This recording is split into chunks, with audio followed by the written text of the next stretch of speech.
ในวิดีโอที่แล้วที่ค่อยหลังจากที่ลงคลิปวิดีโอนี้ไปมันก็ได้มีคอมเมนต์ที่คอมเมนต์มาทางแง่ดีและก็แง่บ่ดีเนาะเดี๋ยวสิมาอธิบายแล้วก็สิมาเล่าสู่ฟังว่าการเทรดแบบข้อยเนาะเทรดจากงบ100เหรียญให้มันกลายเป็น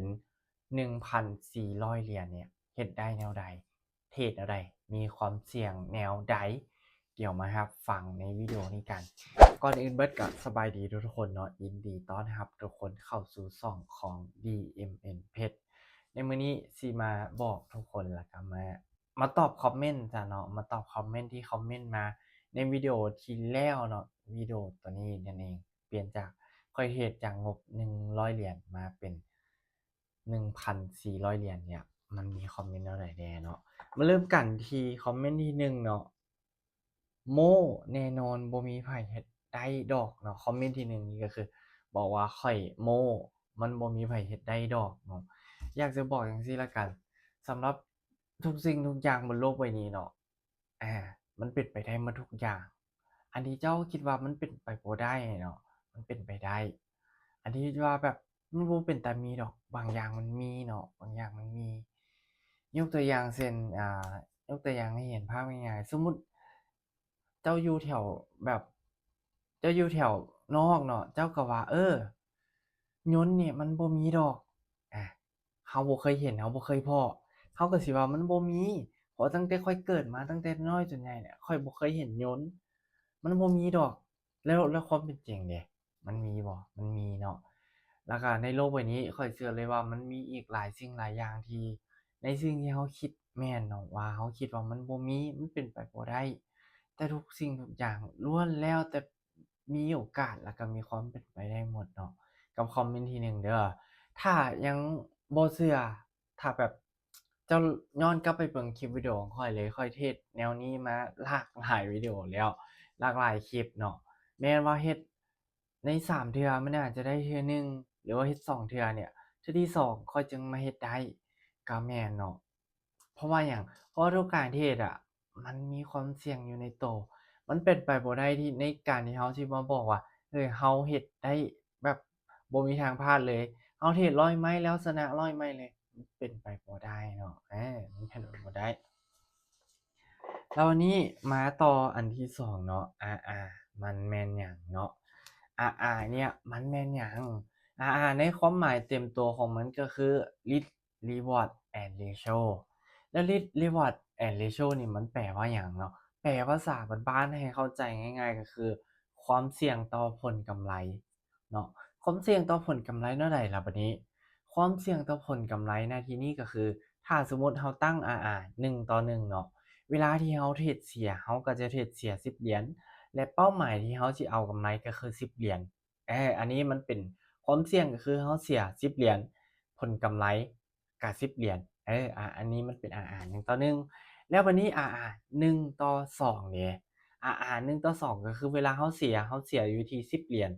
แต่ว่าเวลาเราเทรดได้เนี่ยเราต้องเทรดให้มันได้อยู่20เหรียญเอออันนี้แหละมันคือ RR 1:2แล้ววันนี้ RR 1:5เดะ1:5 1:10เดะเราเสียได้10เหรียญแต่กำไรที่เราต้องเฮ็ดให้มันได้ก็คือ5เท่า50เหรียญนั่นเองอันนี้เนาะมันสิเอิ้นว่า RR 1:5หรือว่าความเสี่ยงต่อผลกำไรที่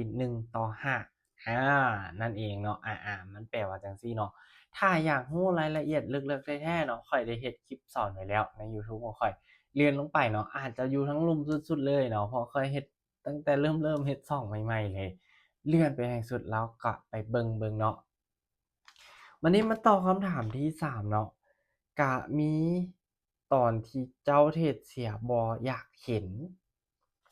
สำหรับการเทรดสไตล์นี้ถ้าถามว่ามีช่วงที่ว่าที่เทรดเสียบ่มีอยู่แล้วเนาะเทรดเดอร์ทุกๆคนเนี่ยมันมีคนที่แบบเทรดได้เทรดเสียเนี่ยเป็นเรื่องปกติอยู่แล้วแต่มันอยู่ที่ว่าคนเราเนี่ยจะคอนโทรลตัวเองแนวใดเราจะจัดการกับตัวเองแนวใดเวลาที่เสียเราเอาเงินเย็นมาเทรดเราเอาแบบอารมณ์ตัวเองเอาออกจากสภาวะตลาดที่มันผันผวนเนี่ยคำตอบมันจะอยู่ที่นี่ นี่ถ้าไผอยากเห็นเนาะอ้าวเดี๋ยวค่อยเปิดรูปขึ้นมาให้ทุกคนเบิ่งเนาะ อาอันนี้แหละเนาะขาดทุนไป600นิดๆเพราะว่าข้อยเฮ็ดเทรด2เทื่อเนาะข้อยเฮ็ดรอบค่ำกับรอบเช้าเนาะแต่มันบ่ได้เนาะสรุปก็คือจบด้วยการขาดทุน$600เนาะหลังจากนั้นก็เฮ็ดแนวใดก็แค่พักเนาะหาวิธีการแก้มือหรือว่ารับมือในมื้อใหม่เนาะ2ครั้งก็ถือว่าพักนั่นเอง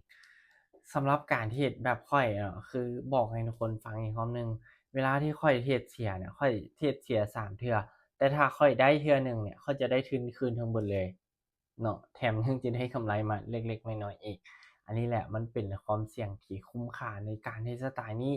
แต่นอกจากการเทรดสไตล์นี้เนี่ยข้อยก็ยังมีอีกหลากหลายสไตล์เลยเนาะก็คือเทรดเก็บพอร์ตเทรดนำเทรดบ่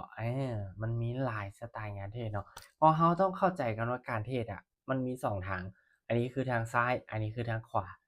ถ้าทางซ้ายเนี่ยเป็นสไตล์การเทรดที่ว่าเสี่ยงสูงได้ก็คือได้เลยเสี่ยงก็คือเสียเลยเนาะเอาทุนออกมา100เทรดให้มันสุดๆเลยได้กำไร$500ก็ว่าไปได้กำไร$200ก็ว่าไปแต่ถ้าเทรดเสีย100ก็คือพักเลยกับอีกสไตล์หนึ่งก็คือสไตล์พอร์ตเตาสไตล์ปั้นพอร์ตสไตล์ค่อยๆเก็บสะสมเงินจากก้อนน้อยให้มันเป็นก้อนใหญ่เนาะในแบบการเก็บเทื่อละเล็กเทื่อละน้อยสะสมมื้อละ3เหรียญ5เหรียญ5เหรียญ5เหรียญ7เหรียญ7เหรียญ สะสมไปเรื่อยๆจนมันเป็นก้อนใหญ่พอมันเป็นก้อนใหญ่เรามีวินัยเรารักษาต้นทุนเราได้เราจัดการอารมณ์เวลาเสียได้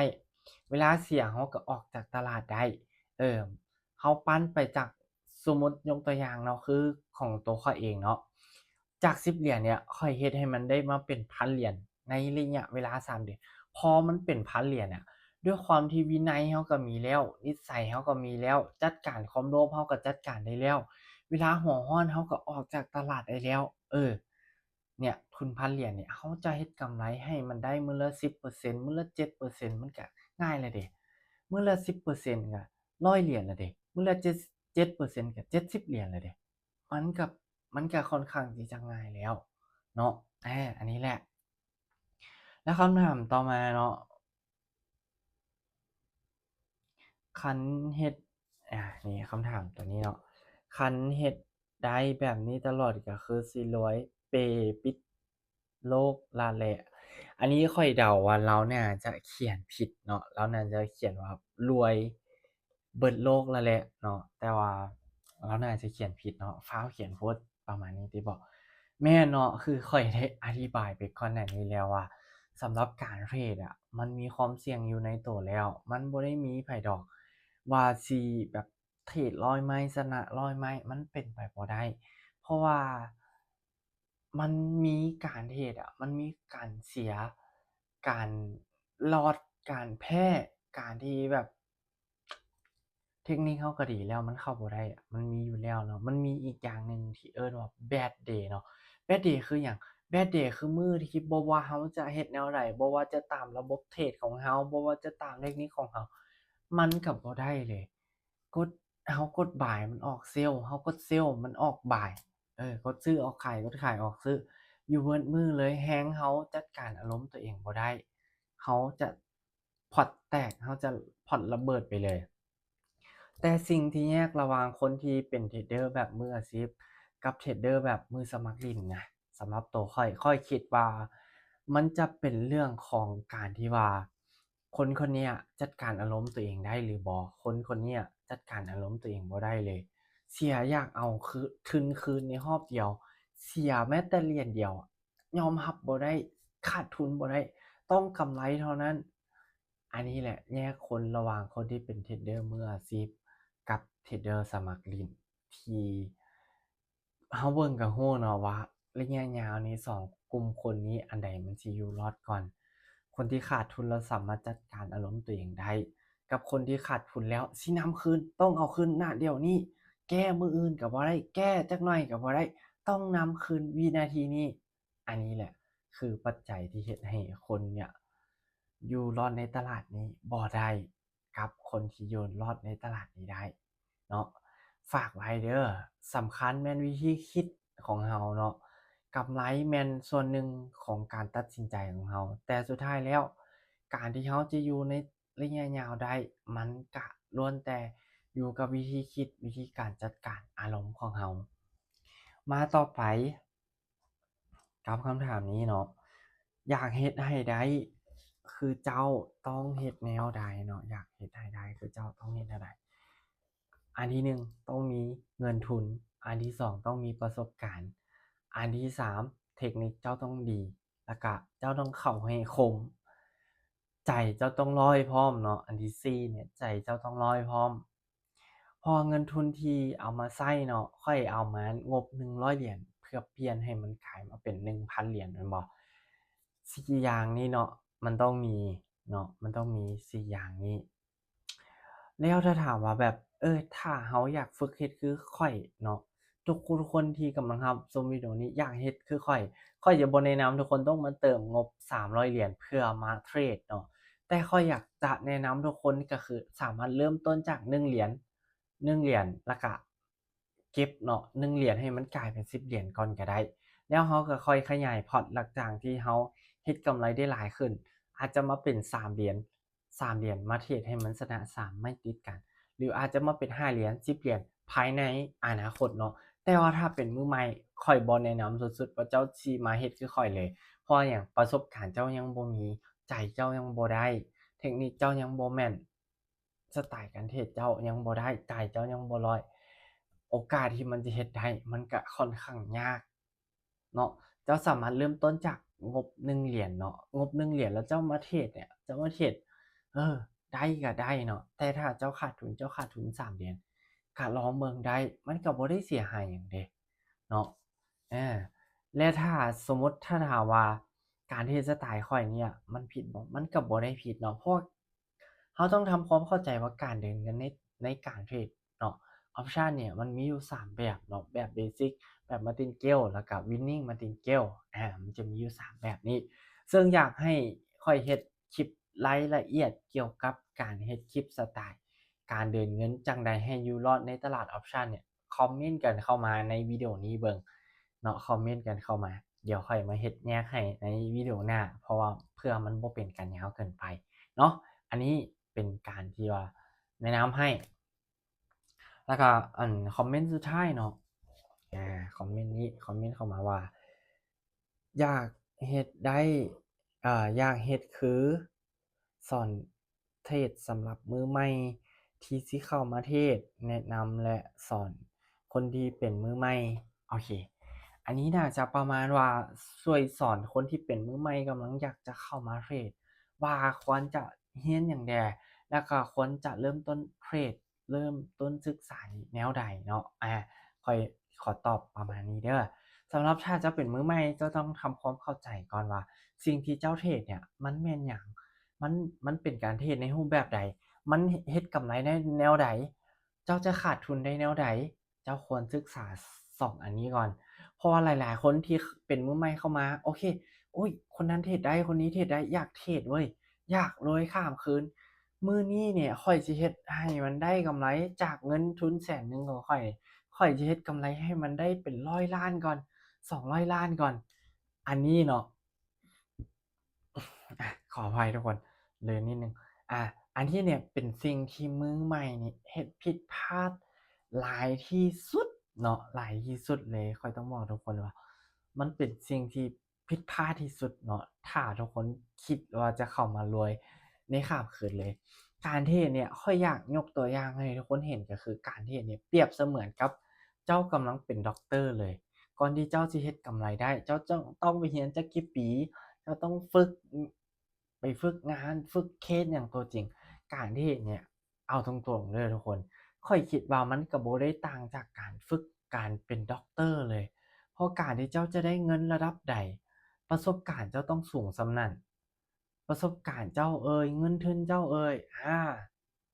แต่สำหรับเรื่องเงินทุนเนี่ยถ้าเจ้าเก่งแท้ๆเนี่ยข้อยว่าเรื่องเงินทุนเนี่ยเจ้าสามารถเปลี่ยนจากงบน้อยเนี่ยไปงบหลายได้สำหรับการเทรด เพราะว่าการเทรดเนี่ยข้อดีของมันก็คือมันบ่ได้มีแพฐานรายได้แต่ว่าถ้าเจ้าเป็นมือใหม่แท้ๆเนาะเจ้าอยากเรียนแท้ๆเดี๋ยวข้อยจะจัดคลาสเรียนเนาะ DMM 101มาแนะนำแล้วก็สอนกันให้ในมีตติงห้องเทรดซึ่งจะสอนพื้นฐานการเทรดว่าสเต็ปมือใหม่3อย่างเนาะ พื้นฐานแท่งเทียนแนวรับแนวต้านหลักการต่อของเทรนไลน์แล้วก็จะมีอีกหลายๆอย่างเนาะในคลาสเรียนนี้เดี๋ยวเอาเป็นว่าถ้าอยากเรียนแท้ๆคอมเมนต์กันมาในใต้วิดีโอนี้เบิ่งถ้า engagement มันดีเนาะคนคอมเมนต์กันมาหลายอยากเรียนมาหลายเดี๋ยวค่อยก็จะจัดเวลาเนาะจะเสียสละเวลามาสอนให้กับทุกๆคนได้เรียนนํกันเนาะเอาถือว่าในมื้อนี้เนาะมาตอบคอมเมนต์แล้วก็เคลียร์กันเนาะสำหรับคนที่คอมเมนต์เข้ามาในวิดีโอของข้อยว่ามันเป็นแนวใดเนาะแง่บวกแง่ลบเนาะมื้อนี้ข้อยมาชี้แจงแล้วก็มาอธิบายสู่ฟังเนาะฝากกดติดตามแล้วก็กดไลก์กดแชร์ให้แหน่เนาะถ้าไผเห็นว่าวิดีโอนี้มันเป็นประโยชน์เนาะแล้วเดี๋ยวเจอกันใหม่ในวิดีโอหน้าทุกคน